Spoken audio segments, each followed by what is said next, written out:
Dr. Clark here with iScout, and I want to cover in this video just a rudimentary intro to data integrity. Now, we're not going to be here for 3 hours, so don't worry. I just want to cover some basic principles that you can employ that will help you get the most, not only out of iScout, but just in general out of the data, so that you can get the proper insight from what you're doing. So, classic thing, garbage in, garbage out.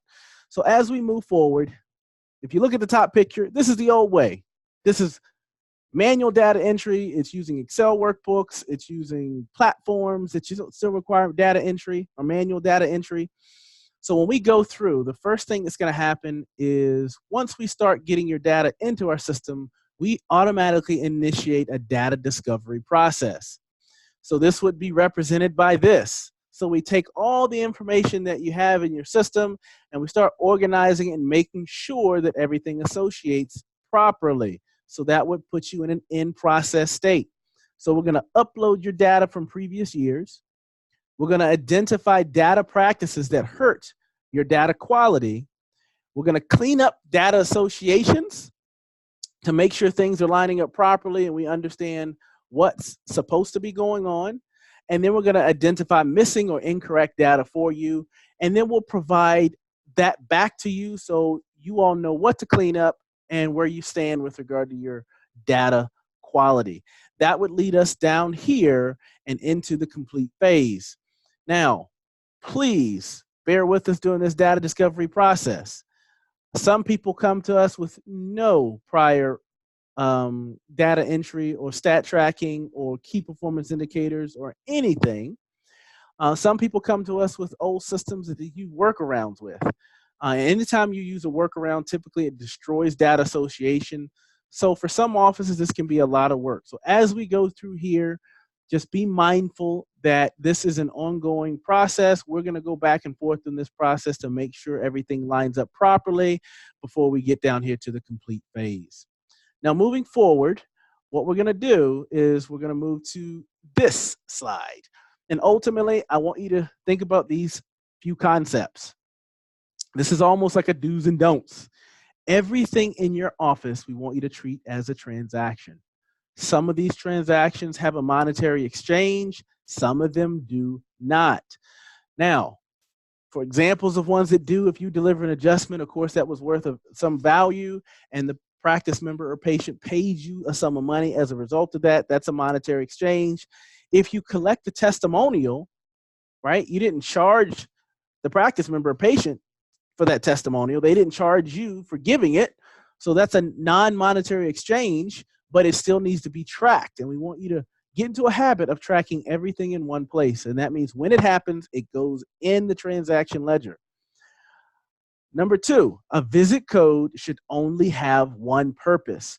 We can't have a visit code of N and it can mean this in this circumstance and something else in another circumstance. And if the sky is gray that day, it can mean this in this instance.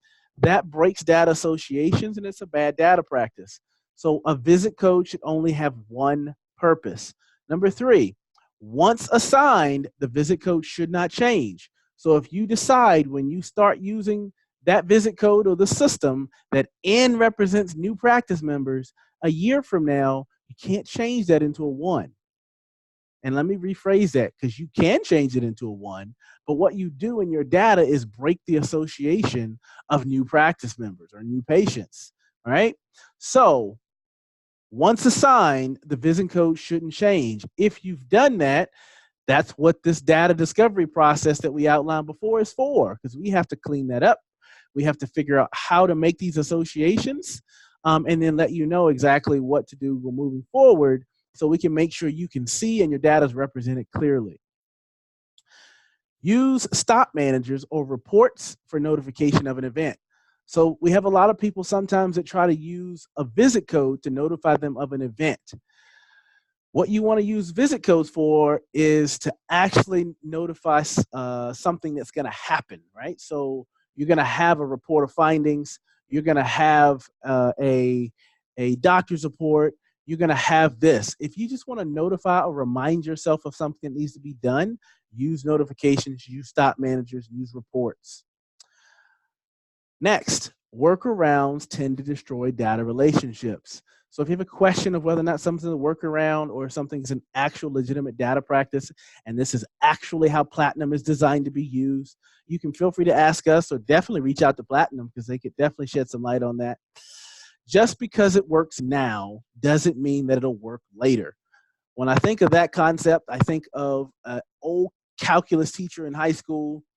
She's not, well, she's probably old now, but she wasn't old then. Anyway, it was show your work, right? I just remember a calculation where I would arrive at a proper answer and she say, show your work. And I say, why? I have the right answer. Just because it's right now doesn't mean it's right later. You see this step? Here's another instance where it breaks that. So you can't perform the calculation that way. Even though it worked out this time, it won't always work out. What you're doing in Platinum and how you're utilizing your EHR works the same way. Just because you get the result you want right now doesn't mean that it's going to yield a positive result later when you're looking back. And it's very hard to clean up. So just to recap, garbage in, garbage out. What iScout is doing is reporting on exactly what you put into Platinum. All right, we can't report on anything different than what you put into Platinum. So number one, if you don't see the right things on the outside of it, then first place you look is to what you're putting in it. We're taking the actual physical reports from Platinum, the raw numbers, we're not changing anything, and then we're reporting back what they say. All right, so garbage in, garbage out. So that's why we have to go through this data discovery process, give you recommendations. The cleaner your data entry is into your EHR, quality in, quality out. And that's what allows you to visualize your reports in a nice, succinct way so you can get information very quickly, save your team a ton of time so not having to manually write people's names down and type in information and all this kind of stuff so they can do what you pay them to do, and that's serve people. All right. Once again, Dr. Clark, iScout. Talk to you guys soon.